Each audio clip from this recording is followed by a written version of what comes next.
안녕하십니까, 심철수 세무사입니다. 오늘도 어김없이 여러분들의 세금을 지키기 위해서 이 자리에 섰습니다. 오늘 시간은 상속포기 대 한정승인. 좀 띵깅을 한번 해야죠. 그렇죠. 상속포기 대 한정승인에 대해서 공부하는 시간을 갖도록 하겠습니다. 오늘도 저번 시간에 이어서 또 민법과 관련된 내용입니다. 이것도 좀 전문적인 내용이라서 좀 지루하실 수 있고, 하지만 한번 좀 설명을 들었고 일반 상식에 해당되는 부분들이 많기 때문에 여러분들이 알아두시면 앞으로 실생활에서도 좀 도움이 되실 거고, 이 주위에 여러분들 힘드신 분들, 상속과 관련된 힘들었던 분들에 대해서 조언도 해줄 수 있는, 해줄 수 있는 위치까지 가지 않을까라는 생각을 합니다. 일단 뭐 상속 포기라든지 한정 승인을 앞서서 상속 순위, 내가 받을 대상도 아닌데 포기하고 있으면 안 되죠. 그렇잖아요. 그래서 그 상속 순위가 어떻게 되느냐.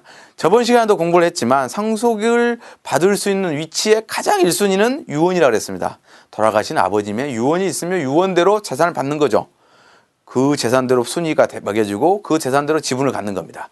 근데 보통은 유언이 없기 때문에 법정 순위로 가야 됩니다. 상속은. 법정 상속 순위는 어떻게 되느냐. 유언이 없다는 가정하에 말하는 겁니다. 유언이 없었을 때 법정 상속은 1순위부터 4순위까지가 있습니다. 일단 처음 1순위는 직계 비속과 배우자입니다. 이 직계 비속도 보면 내 입장에서 아들이 있고 손자가 있고 뭐 증손자 외손자도 있고, 아니 증손자 뭐 이렇게까지 있습니다. 그랬을 때 다 직계 비속인데 그럼 다 그런 사람들이 다 상속이 될 거냐? 아니라는 얘기죠. 가장 촌수가 가까운 쪽에 있는 나이만 된다는 얘기예요. 쉽게 해서 내 비속 중에서 내 아들이 제일 나랑 촌수가 가깝잖아요. 손자는 한 단계 더 건너뛰잖아요. 그래서 이 바로 밑에 단계에 있는 아들하고 같은 순위에 있는 자식들이 상속인이 되는 겁니다. 촌수가 가까운 상속인이 한 명이라도 있으면 그 순위가 된다. 예를 들어서 내 아들은 한 명인데 손자가 10명이다. 그렇다고 손자 아들한테 10명한테 주는 게 아니라 아들 한 명이 다 상속받는 겁니다. 아셨죠? 그래서 근친의 순위가 받는다. 그래서 직계 비속과 이제 직계 비속이 없으면 직계 존속으로 갑니다. 그러니까 아들들이 없으면 우리 어머니 아버지, 그리고 배우자는 공동 상속인이 되는 거고요. 그리고 이 직계 비속과 직계 존속과 배우자도 없다라고 하면은 형제자매로 갑니다. 형제자매도 없다.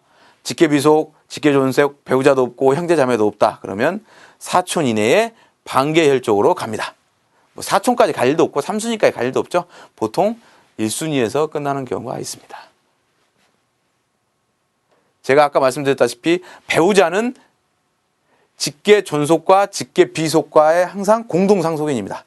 직계비속이 없어서 직계존속으로 갔다 하더라도 배우자, 돌아가신 분의 미망인은 공동상속인이 되는 겁니다.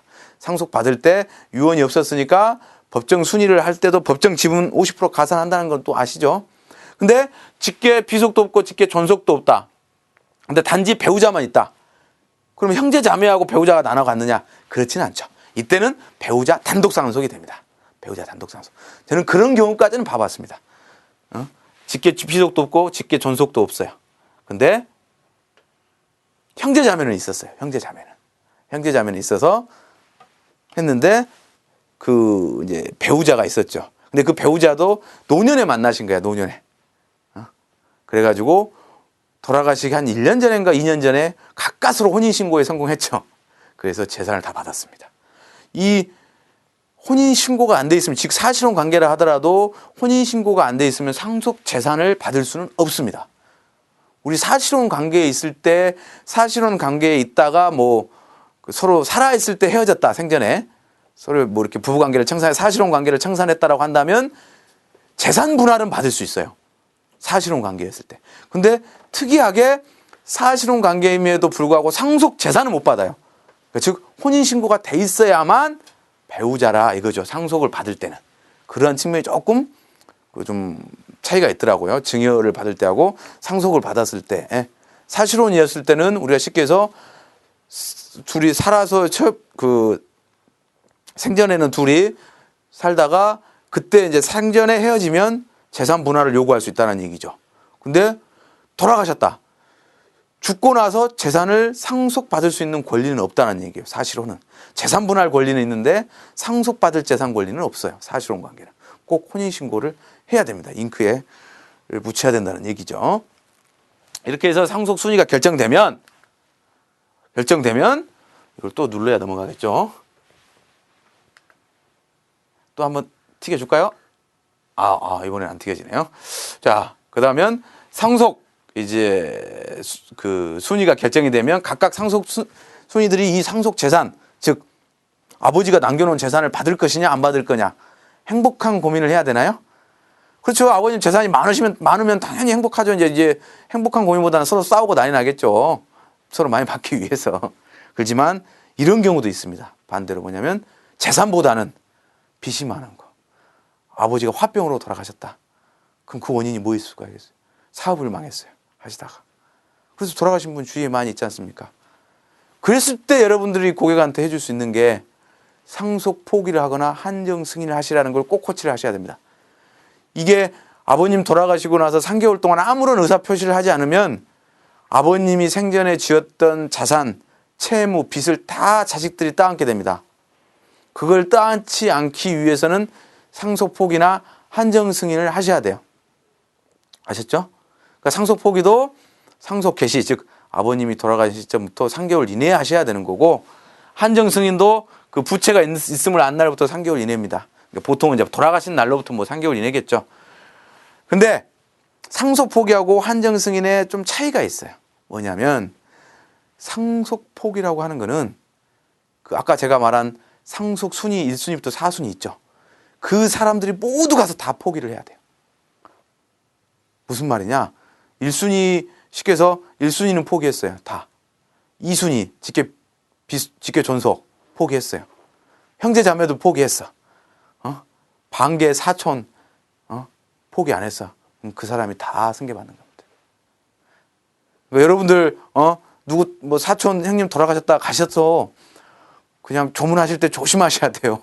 이게 엄청나게 많은 빚을 지고 돌아가셨다 하면 이거 나도 상속 포기해야 되겠다. 꼭 큰아들한테 얘기를 해야 됩니다. 나도 상속 포기 꼭 해야 된다. 안 하고 있다가 당하는 수가 있습니다. 그렇죠? 예전에는 법이 더 엄했어요. 뭐냐면 순위대로 와서 상속 포기를 하라 그랬거든요. 1순위가 다 끝나야 2순위가 하고, 2순위가 다 끝나야 3순위가 하고, 3순위가 끝나야 4순위가 하고. 이러다 보니까 놓치는 경우가 있었다는 얘기죠. 그러다 보니까 지금은 순위에 관련은 없어요. 그냥 4순위까지 해당이 되면 가서 알아서 상속 포기를 해야 됩니다. 근데 내가 장남 입장이다. 이걸 책임지라고 한다면 그 수많은 친척들한테 안내문을 보내서 상속 포기하라고 하고 싶겠습니까? 안 하고 싶겠습니까? 못하죠. 연락도 안 되는데 또 아버님 돌아가셨다도 오지도 않으신 분들한테 어떻게 가서 연락을 하냐고요. 그래서 상속 포기는 실무적으로 잘 쓰지는 않고요. 한정 승인을 씁니다. 한정 승인. 한정 승인이라고 하는 건 뭐냐면 내가 아버지에 대한 재산을 상속받을 때 한정하겠다. 즉 아버지가 남긴 재산 한도 내에서 빚을 부담하겠다.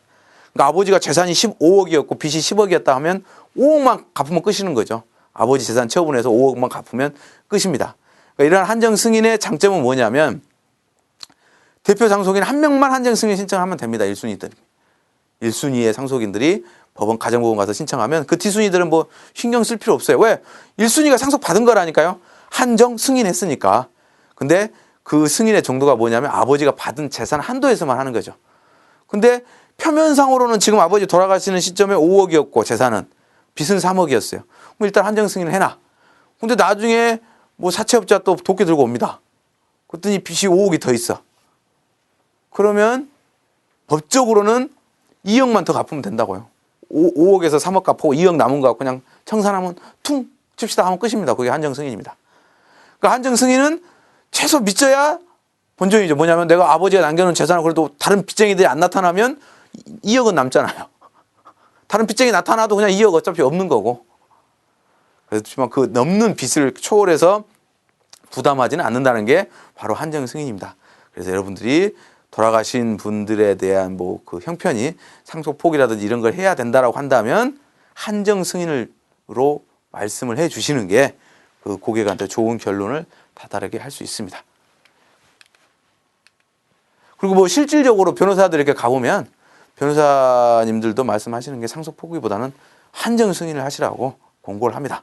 또 고객분께서 여러분들의 설명을 듣고 변호사를 갔더니 변호사도 똑같은 얘기를 한다 하면 앞으로는 누구 말을 더 신뢰하겠습니까? 여러분의 말이 더 신뢰가 될 것입니다. 그래서 지금까지 뭐 한정 승인하고 상속 포기에 대해서 알아봤습니다. 여러분들 연일 고생이 많으십니다. 감사합니다.